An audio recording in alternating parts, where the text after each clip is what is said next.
మన కళ్ళ ముందు రోజు కనిపించే ప్రత్యక్ష దైవం అమ్మ మాత్రమే. అటువంటి అమ్మ మనల్ని చిన్నప్పటి నుంచి ఎలా పెంచిందో గుర్తుంచుకుంటూ తనకి ఏ కష్టం రాకుండా కంటికి రెప్పలా చూసుకుంటున్న వారందరికీ నా హృదయపూర్వక ధన్యవాదాలు తెలుపుకుంటున్నాను. కణకణలాడే ఎల్డకు శిరసు మాడిన మనకు తన నీడను అందించే చెట్టే అమ్మా.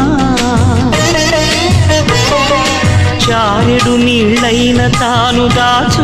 రోజు కూలి పనులు చేసుకుంటూ 5 పిల్లలకి ఏ కష్టం రాకుండా చిన్నప్పటి నుంచి మా అమ్మ అనుభవించిన కష్టాల్ని దగ్గరుండి చూసిన కొడుగ్గా జీవితంలో నాకు ఎదురయ్యే ప్రతి కష్టాన్ని కూడా మా అమ్మను తలుచుకుంటూ మా అమ్మే ఇన్స్పిరేషన్ గా తీసుకుంటూ నా జీవితాన్ని ముందుకు తీసుకెళ్తున్నాను.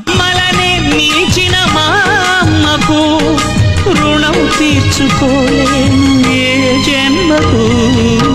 బిల్లు చెల్లించే ప్రతి చోట నేను మా అమ్మగారు చూసేలా కార్డ్స్ కంటే డబ్బులే చెల్లించాను. దానికి ఒక కారణం ఉంది. మా నాన్నగారు చనిపోయే ముందు మేము చదువుకుంటున్నాం. ఆయన చివరి శ్వాస విడిచే ముందు కూడా మా పేదరికమే ఆయన మనసులో ఉన్నది తప్ప మేము ఎలా సెట్ అవుతాం అనేది అతనికి తెలియదు. అందుకే నేను ఆర్థికంగా పర్వాలేదు, ఎలాగైనా జీవించగలుగుతాను అనే బలమైన నమ్మకం మా అమ్మ మనసులో కలిగించేలా నా విషయంలో ధైర్యంగా ఉండాలనే ఉద్దేశంతో మా అమ్మ చూసేలా ప్రతి చోట నగదుతో చెల్లింపు చేశాను. ఇక మనం చిన్నప్పుడు పుస్తకాల్లో చూసి చదువుకున్న తెలంగాణ రాష్ట్ర హైకోర్టు దగ్గరికి మా అమ్మగారిని వెళ్ళి చూపించడం జరిగింది.